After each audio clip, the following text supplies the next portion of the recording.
Change the pressure to change the future.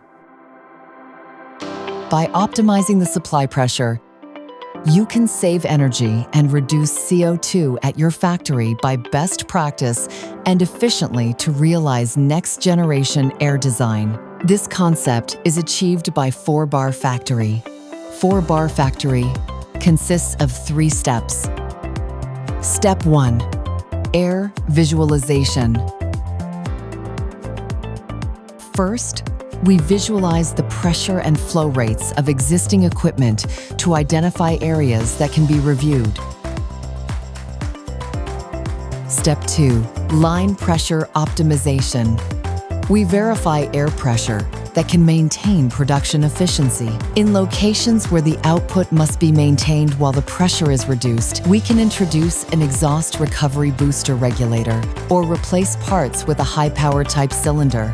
On the other hand, it improves the air blowing system by high peak pressure and instantaneous blowing in the flow rate. By introducing optimal products, we optimize the line pressure.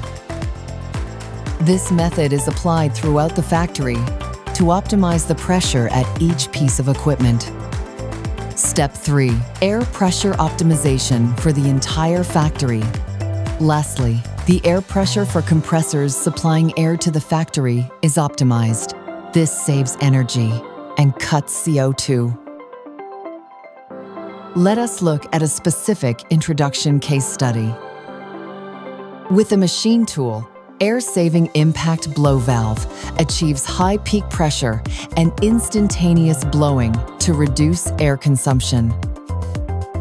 With a screen printer, replacing existing parts with the compact cylinder, high-power type, maintains the same external dimensions and pressure, but increases output by up to 1.5 times. This also achieves the conventional output even when reducing pressure.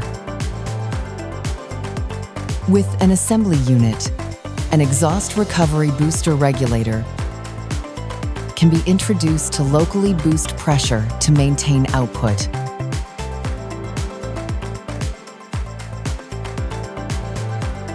Air management system not only visualizes pressure and flow rate, but also reduces air consumption by minimizing or shutting off pressure during equipment standby.